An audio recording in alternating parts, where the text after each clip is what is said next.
विज्ञान भैरव तंत्र व्रत का रहस्य की पुस्तक। एक नई टिप्पणी। 1 अक्टूबर 10:09 है 2 से 3 WS1 रात के 9 बजे 3 को दी गई वार्ता 42 लिस्ट में 42 लाख से अधिक इस तरह से मैथ्यू पर Osho speak to sound audibly then less और लेस ऑडिबली के रूप में डीपन्स इन साइलेंट हार्मोन में बदल जाते हैं। कोई भी ध्वनि करेगा, लेकिन यदि आप एक निश्चित ध्वनि से प्यार करते हैं तो यह बेहतर होगा, क्योंकि यदि आप एक निश्चित ध्वनि से प्रेम करते हैं तो ध्वनि केवल ध्वनि नहीं है। जब आप ध्वनि को तीव्र करते हैं, तब आप इसके साथ एक छिपी हुई भावना को भी व्यक्त कर रहे हैं, और ध्वनि के द्वारा और केवल भावना ही रह जाएगी। ध्वनि का उपयोग भावना की ओर एक मार्ग के रूप में किया जाना है। ध्वनि मन है और भावना हृदय है।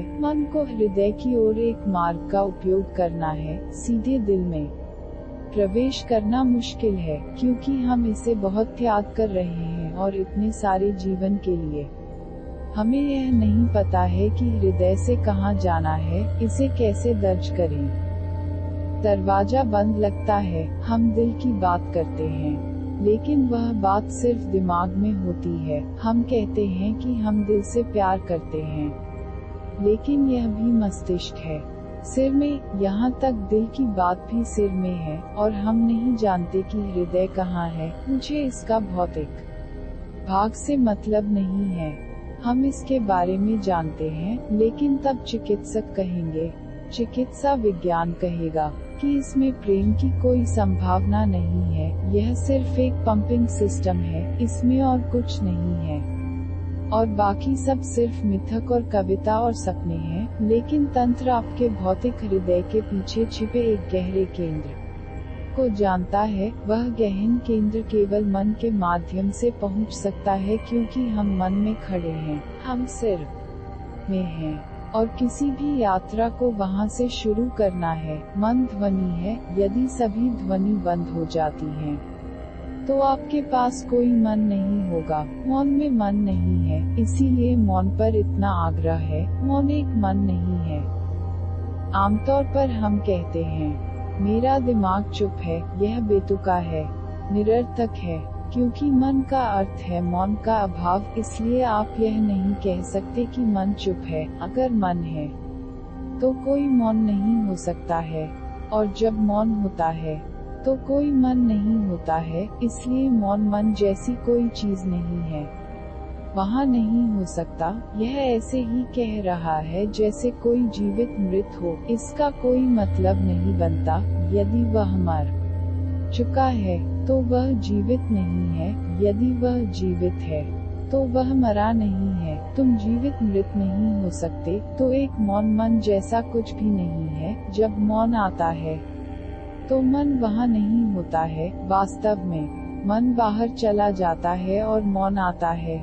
मौन आता है और मन बाहर निकल जाता है। दोनों नहीं हो सकते। मन ध्वनि है। यदि ध्वनि व्यवस्थित है, तो आप समझदार हैं। अगर ध्वनि अराजक हो गई है, तो आप पागल हैं। लेकिन दोनों ही मामलों में ध्वनि है, और हम मन के बिंदु पर मौजूद हैं। तो उस बिंदु से दिल के भीतरी बिंदु तक कैसे गिरा जाए। ध्वनि का उपयोग करें। एक ध्वनि मददगार होगी। अगर मन में कई तरह की आवाजें हैं, तो उन्हें छोड़ना मुश्किल है। यदि केवल एक ही ध्वनि है, तो इसे आसानी से छोड़ा जा सकता है। तो पहले कई ध्वनियों को एक ध्वनि के लिए बलिदान किया जाना है। वह एकाग्रता का उपयोग है। एक ध्वनि, इसे पहले से समझने की कोशिश करें, ताकि आप इसे सुन सकें, और फिर धीरे धीरे। अक्षमता से कोई और इसे नहीं सुन सकता है, लेकिन आप इसे अंदर सुन सकते हैं। इसे और अधिक शांत करें, इसे कम और कम श्रव्य बनाएं, और फिर अचानक इसे छोड़ दें। मौन होगा। मौन का एक विस्फोट होगा, लेकिन भावना होगी। अब कोई विचार नहीं होगा, लेकिन भावना होगी। इसीलिए ध्वनि, एक नाम, एक मंत्र का उपयोग करना अच्छा है, जिसके लिए आपको कुछ एहसास है। यदि कोई हिंदू राम का उपयोग करता है, तो उसके पास इसके लिए कुछ भावना है। यह उसके लिए केवल एक शब्द नहीं है, यह केवल उसके सिर में नहीं है, स्पंदन उसके हृदय तक भी पहुंचता है। वह जागरूक नहीं हो सकता है, लेकिन यह उसकी हड्डियों में, उसके बहुत खून में गहरे रंग का है। एक लंबी परंपरा रही है, एक लंबी कंडीशनिंग, कई जीवन के लिए। यदि आप लगातार एक ध्वनि से जुड़े रहे हैं, तो यह बहुत गहरी जड़ है। इसका इस्तेमाल करें, इसे इस्तेमाल किया जा सकता है। एक ईसाई राम का उपयोग कर सकता है, लेकिन यह दिमाग में रहेगा, यह गहरा नहीं जाएगा। यह बेहतर है कि वह यीशु या मारिया या कुछ और का उपयोग करता है। एक नए विचार से प्रभावित होना बहुत आसान है, लेकिन इसका उपयोग करना मुश्किल है। आपको इसके लिए कोई एहसास नहीं है, यहाँ तक अगर आप मन में आश्वस्त हैं कि यह बेहतर होगा, तो यह विश्वास सतह पर है। मेरा एक दोस्त जर्मनी में रह रहा था, वह 30 साल से वहाँ था और वह अपनी मातृभाषा को पूरी तरह से भूल गया था। वह एक महाराष्ट्रियन था और उसकी मातृभाषा मराठी थी, लेकिन वह इसे भूल गया था। 30 वर्षों से वह जर्मन का उपयोग कर रहा था। जर्मन अपनी मातृभाषा की तरह बन गया। मैं सिर्फ इसलिए कहता हूँ क्योंकि कोई और जीभ आपकी मातृभाषा नहीं बन सकती। इस बात की कोई संभावना नहीं है, क्योंकि मातृभाषा आपके अंदर गहराई तक बनी हुई है। वह जानबूझकर इसे भूल गया और वह इसे बोलने या समझने में सक्षम नहीं था। तब वह बीमार पड़ गया और वह इतना बीमार हो गया कि उसके पूरे परिवार को उसे देखने के लिए वहां जाना पड़ा। वह बेहोश था, लेकिन कभी कभी चेतना आ जाती थी जब भी वह सचेत होता। वह जर्मन बोलता और जब भी वह बेहोश हो जाता, वह मराठी में गुनगुनाने लगता। होशपूर्वक वह मराठी का कुछ भी नहीं समझ सकता था। अनजाने में वह जर्मन का कुछ भी समझ नहीं सका। बेहोश मराठी में गहरी बनी रही। यह मातृभाषा थी और आप मातृभाषा की जगह नहीं ले सकते। आप इसके ऊपर और अन्य चीजें रख सकते हैं। आप अन्य चीजों को खत्म कर सकते हैं, लेकिन आप इसे बदल नहीं सकते। गहरा हो जाओ, यह बना रहेगा। इसलिए यदि आपको एक निश्चित ध्वनि के लिए एक भावना है, तो इसका उपयोग करना बेहतर है। बौद्धिक ध्वनि का उपयोग न करें, इससे कोई फायदा नहीं होगा, क्योंकि ध्वनि का उपयोग दिमाग से हृदय तक जाने के लिए किया जाता है। तो कुछ ध्वनि का उपयोग करें जिसके लिए आपको एक गहरा प्यार, एक निश्चित भावना है। यदि कोई मोहम्मदन राम का उपयोग करता है, तो यह बहुत मुश्किल है।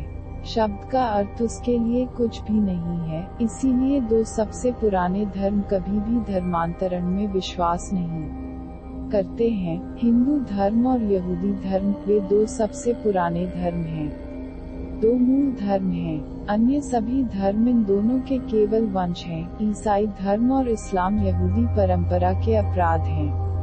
बौद्ध धर्म, जैन धर्म, सिख धर्म हिंदू धर्म के वंशज हैं। ये दोनों मूल धर्म कभी भी धर्मांतरण में विश्वास नहीं करते थे, और इसका कारण यह था कि आप किसी व्यक्ति को बौद्धिक रूप से परिवर्तित कर सकते हैं, लेकिन आप किसी व्यक्ति को उसके हृदय से नहीं बदल सकते। तुम हिंदू को ईसाई में बदल सकते हो, तुम ईसाई को हिंदू में बदल सकते हो, लेकिन रूपांतरण मन को रहेगा। एक परिवर्तित हिंदू का गहरा हिंदू बना हुआ है। वह एक चर्च में जा सकता है और वह मेरी या यीशु से प्रार्थना कर सकता है, लेकिन उसकी प्रार्थना सिर की बनी हुई है। आप अचेतन को नहीं बदल सकते, और अगर आप उसे सम्मोहित करते हैं, तो आप पाएंगे कि वह एक हिंदू है। यदि आप उसे सम्मोहित करते हैं और उसे अपने अचेतन को प्रकट करने देते हैं, तो आप पाएंगे कि वह एक हिंदू है। हिंदू और यहूदी इस मूल तथ्य के कारण कभी भी धर्मांतरण में विश्वास नहीं करते थे। आप एक आदमी का धर्म नहीं बदल सकते, क्योंकि आप उसके दिल और बेहोश भावनाओं को नहीं बदल सकते, और अगर आप कोशिश करते हैं, तो आप उसे परेशान करते हैं। क्योंकि आप उसे कुछ देते हैं जो सतह पर रहेगा और आप उसे विभाजित करते हैं, फिर वह एक विभाजित व्यक्तित्व बन जाता है। नीचे दीप वह एक हिंदू है, सतह पर वह एक ईसाई है। वह ईसाई ध्वनियों मंत्रों का उपयोग करेगा जो गहरे नहीं जाएंगे, और वह हिंदू ध्वनियों का उपयोग नहीं कर सकते हैं जो गहरे जा सकते हैं। तुमने उसके जीवन को विचलित कर दिया है, तो एक निश्चित ध्वनि खोजे जिसके लिए आपको कुछ महसूस हो। यहाँ तक आपका अपना नाम भी मददगार हो सकता है। अगर आपको किसी और चीज के लिए कोई भावना नहीं है, तो आपका खुद का नाम मददगार होगा। रिकॉर्ड पर कई मामले हैं। एक बहुत ही प्रसिद्ध फकीर बुख ने अपने नाम का इस्तेमाल किया, क्योंकि उन्होंने कहा, मैं किसी ईश्वर में विश्वास नहीं करता, मैं उसके बारे में नहीं जानता, मुझे नहीं पता कि उसका नाम क्या है। ऐसे नाम हैं जिन्हें मैंने सुना है, लेकिन इस बात का कोई सबूत नहीं है कि वे उनका नाम है, और मैं खुद की तलाश में हूँ। इसलिए अपने नाम का इस्तेमाल क्यों नहीं करूँ? इसलिए वह अपने नाम का इस्तेमाल करता, और सिर्फ अपने नाम का इस्तेमाल करके वह चुप हो जाता। अगर आपको किसी और चीज से प्यार नहीं है, तो अपने खुद के नाम का उपयोग करें, लेकिन यह बहुत मुश्किल है क्योंकि आप स्वयं के प्रति इतनी निंदा कर रहे हैं कि आपको किसी भी तरह का एहसास नहीं है।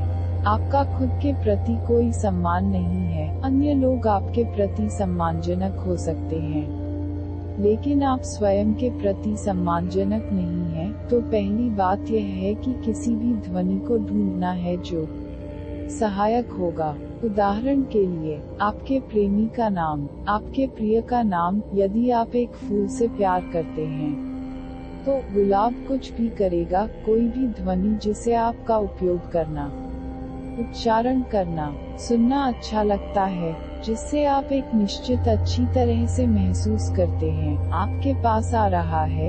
यदि आप एक नहीं खोज सकते हैं, तो पारंपरिक स्रोतों से कुछ सुझाव हैं। ओम का उपयोग किया जा सकता है, आमीन का उपयोग किया जा सकता है, मारिया का उपयोग किया जा सकता है, राम का उपयोग किया जा सकता है, या बुद्ध का नाम, या महावीर का नाम, या कोई भी नाम जिसके लिए आपको प्यार है, लेकिन एक भावना होनी चाहिए। इसीलिए मास्टर का नाम मददगार हो सकता है अगर आपके पास भावना है, लेकिन यह महसूस करना आवश्यक है। एक ध्वनि के रूप में कम से कम और कम से कम के रूप में अच्छी तरह से महसूस कर रहा है, चुप चुप रहने में बदल जाता है, और ध्वनि को कम करते जाओ, इसे और अधिक धीरे धीरे, अधिक अशोभनीय रूप से पेश करें ताकि आपको इसे सुनने का प्रयास भी करना पड़े। गिरते चले जाओ, गिरते जाओ, और तुम बदलाव को महसूस करोगे। जितना अधिक ध्वनि गिरता जाएगा, उतना ही आप भाव से भरते जाएंगे। जब ध्वनि गायब हो जाती है, तो केवल भावना बनी रहती है। इस भावना का नाम नहीं लिया जा सकता। यह एक प्रेम है, एक गहरा प्रेम है, लेकिन किसी की ओर नहीं। यही अंतर है। जब आप ध्वनि या शब्द का उपयोग करते हैं, तो प्यार एक लेबल से जुड़ा होता है। आप कहते हैं राम राम राम, आपको इस शब्द के लिए एक गहरी भावना है, लेकिन यह भावना राम को संबोधित है, राम को संकुचित। जब आप राम को कम करते चले जाते हैं, तो एक क्षण आएगा जब राम गायब हो जाएगा, ध्वनि गायब हो जाएगी। अब केवल भावना रह गई है, प्रेम की अनुभूति, राम की ओर नहीं। यह अब संबोधित नहीं है, बस प्रेम की भावना है, किसी की ओर नहीं, और भी नहीं, बस प्यार की भावना है। जैसे कि आप प्यार के सागर में हैं, जब इसे संबोधित नहीं किया जाता है, तो यह दिल का है। जब इसे संबोधित किया जाता है, तो यह मुखिया का होता है। किसी के प्रति प्रेम सिर के माध्यम से है, सरल प्रेम दिल का है, और जब प्रेम सरल होता है, अनासक्त, तो वह प्रार्थना बन जाता है। यदि इसे संबोधित किया जाता है, तो यह अभी तक प्रार्थना नहीं है। आप अभी रास्ते में हैं, इसलिए मैं कहता हूँ कि यदि आप एक ईसाई हैं तो आप एक हिंदू के रूप में शुरू नहीं कर सकते। आपको एक ईसाई के रूप में शुरू करना चाहिए। यदि आप एक मोहम्मदन हैं तो आप एक ईसाई के रूप में शुरू नहीं कर सकते हैं। आपको मोहम्मदन के रूप में शुरू करना चाहिए, लेकिन आप जितना गहराई से जाएंगे उतना ही कम आप मोहम्मदन या ईसाई या हिंदू होंगे। केवल शुरुआत हिंदू, मोहम्मदन या ईसाई होगी। जितना अधिक आप दिल की ओर आगे बढ़ेंगे, क्योंकि ध्वनि कम और कम होगी और अधिक से अधिक महसूस करेंगे, आप कम हिंदू होंगे, कम मोहम्मदन। जब ध्वनि गायब हो जाती है तो आप बस एक इंसान होंगे, हिंदू नहीं, मोहम्मद नहीं, ईसाई नहीं। यह एक संप्रदाय और बिटवीन धर्म के बीच अंतर की तरह है। धर्म एक है, संप्रदाय कई हैं। संप्रदायों को शुरू करने में आपकी मदद करता है। अगर आपको लगता है कि वे अंत हैं, तो आप समाप्त हो गए हैं। वे सिर्फ शुरुआत हैं। आपको उन्हें छोड़कर आगे जाना होगा, क्योंकि शुरुआत अंत नहीं है। अंत में धर्म है, शुरुआत में सिर्फ एक संप्रदाय है। धर्म की ओर जाने के लिए संप्रदाय का उपयोग करें, असीमित की ओर जाने के लिए सीमित का उपयोग करें, अनंत की ओर जाने के लिए परिमित का उपयोग करें। कोई आवाज करेगा, अपनी ही आवाज खोजो, और जब आप इसे आत्मसात करते हैं तो आप महसूस करेंगे कि क्या आपके पास इसके साथ एक प्यार भरा रिश्ता है, क्योंकि दिल हिलना शुरू हो जाएगा। आपका पूरा शरीर अधिक संवेदनशील होने लगेगा। आपको ऐसा लगेगा जैसे आप किसी गर्म चीज में गिर रहे हैं, ठीक उसी तरह जैसे आपकी प्रेयसी की गोद है। कुछ गर्म आपको ढकना शुरू कर देता है, और यह एक शारीरिक भावना भी है, केवल एक मानसिक भावना नहीं है। यदि आप एक ऐसी ध्वनि उत्पन्न करते हैं जिसे आप प्यार करते हैं, तो आप अपने भीतर एक निश्चित गर्माहट महसूस करेंगे। तब दुनिया एक ठंडी दुनिया नहीं है, यह गर्म है। यदि आप किसी हिंदू मंदिर में गए हैं तो आपने गर्भगृह के बारे में सुना होगा। मंदिर के अंतरतम केंद्र को गर्भ के रूप में जाना जाता है। आपने नहीं देखा होगा कि इसे गर्भ क्यों कहा जाता है। यदि आप मंदिर की ध्वनि को पहचानते हैं, और हर मंदिर की अपनी ध्वनि, अपना मंत्र, अपना इष्ट देवता, अपना स्वयं का देवता और देवता का संबंधित मंत्र है। यदि आप उस ध्वनि को स्वर देते हैं तो उतनी ही गर्माहट माँ के गर्भ में है। इसीलिए मंदिर के गर्भ को माता के गर्भ के समान बनाया जाता है, केवल एक उद्घाटन के साथ गोलाकार, लगभग बंद। जब ईसाई पहली बार भारत आए और हिंदू मंदिरों की खोज की, तो उन्होंने महसूस किया कि ये मंदिर वास्तव में अस्वच्छ थे, केवल एक छोटे से दरवाजे के साथ, हवादार नहीं। लेकिन गर्भ केवल एक दरवाजे के साथ होता है और बिल्कुल हवादार नहीं होता है। इसीलिए मंदिर को केवल एक दरवाजे से बनाया गया था, एक गर्भ की तरह। और अगर आप उस ध्वनि को आत्मसात कर लेते हैं तो वह गर्भ जीवित हो जाता है, और इसे गर्भगृह भी कहा जाता है, क्योंकि आप वहां एक नया जन्म ले सकते हैं। आप एक नया आदमी बन सकते हैं यदि आप एक ऐसी ध्वनि उत्पन्न करते हैं जिसे आप प्रेम करते हैं, जिसे आप महसूस कर रहे हैं। तो आप अपने चारों ओर एक ध्वनि गर्भ का निर्माण करेंगे। इसलिए यह अच्छा है कि खुले आसमान के नीचे इस विधि का अभ्यास न करें। आप बहुत कमजोर हैं। आप अपनी आवाज से पूरे आकाश को नहीं भर सकते। एक छोटे से कमरे को चुनना बेहतर है, और अगर कमरा ऐसा है कि यह आपकी आवाज को कंपन करता है तो यह अच्छा है, यह आपकी मदद करेगा। और अगर आप हर दिन एक ही जगह चुन सकते हैं तो यह बहुत अच्छा होगा। यह चार्ज हो जाता है यदि हर दिन प्रत्येक परमाणु में एक ही ध्वनि दोहराई जाए, तो बहुत ही स्थान एक मील का पत्थर बन जाता है। इसीलिए अन्य धर्मों के अनुयायियों को मंदिरों में जाने की अनुमति नहीं है। मक्का में यदि कोई मोहम्मदन नहीं है तो कोई भी प्रवेश नहीं कर सकता है और यह अच्छा है, इसमें कुछ भी गलत नहीं है। ऐसा इसलिए है क्योंकि मक्का एक विशेष विज्ञान से संबंधित है, जो मोहम्मदन नहीं है। वह एक ध्वनि के साथ वहां जाता है जो पूरे मील के पत्थर के लिए परेशान होगा। अगर किसी मोहम्मदन को हिंदू मंदिर में जाने की अनुमति नहीं है, तो इसमें कोई अपमान नहीं है, और उन सभी समाज सुधारकों को जो मंदिरों, धर्म और गूढ़ विज्ञान के बारे में कुछ भी नहीं जानते हैं। वे नारे, बकवास नारे देते हैं, और वे सब कुछ परेशान कर रहे हैं। एक हिंदू मंदिर हिंदुओं के लिए है क्योंकि एक हिंदू मंदिर एक विशेष स्थान है, एक निर्मित स्थान। सहस्राब्दी के लिए वे इसे जीवित करने के लिए इस पर काम कर रहे हैं, और कोई भी इसे परेशान कर सकता है। वह गड़बड़ी बहुत खतरनाक है। मंदिर सार्वजनिक स्थान नहीं है, यह एक विशेष उद्देश्य के लिए और विशेष लोगों के लिए है। यह आगंतुकों के लिए नहीं है, इसीलिए पुराने दिनों में आगंतुकों को अनुमति नहीं थी, अब उन्हें अनुमति दी गई है क्योंकि हम नहीं जानते कि हम क्या कर रहे हैं। किसी आगंतुक को अनुमति नहीं दी जानी चाहिए। ये देखने की जगह नहीं है।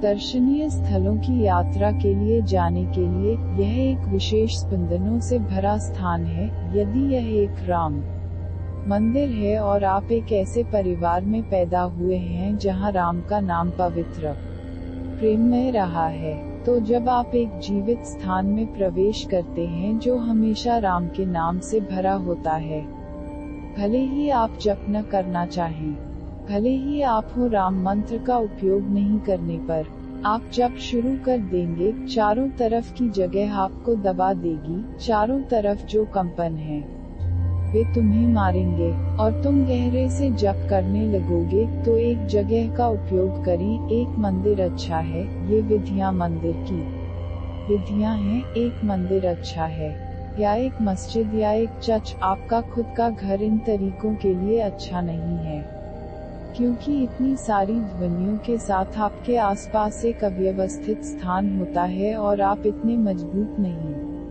होते हैं कि बस अपनी आवाज से आप अंतरिक्ष को बदल सकते हैं। इसलिए एक निश्चित जगह पर जाना बेहतर है जो एक निश्चित ध्वनि से संबंधित है, और फिर इसका उपयोग करें। और हर दिन एक ही जगह जाना अच्छा है तब तक, और आप शक्तिशाली बन जाएंगे। आपके द्वारा और दिल से दिमाग तक नीचे गिर जाएगा। तब आप इस विधि को कहीं भी कर सकते हैं और पूरा ब्रह्मांड आपका मंदिर बन जाता है। फिर कोई समस्या नहीं है, लेकिन शुरुआत में जगह का चयन करना अच्छा होता है। और अगर आप समय भी चुन सकते हैं, तो हर दिन एक ही समय। यह अच्छा है क्योंकि तब मंदिर आपका इंतजार करता है। ठीक उस समय मंदिर आपका इंतजार कर रहा है। यह अधिक ग्रहणशील है। यह खुशी है कि आप आए हैं, और मेरा मतलब है शारीरिक रूप से।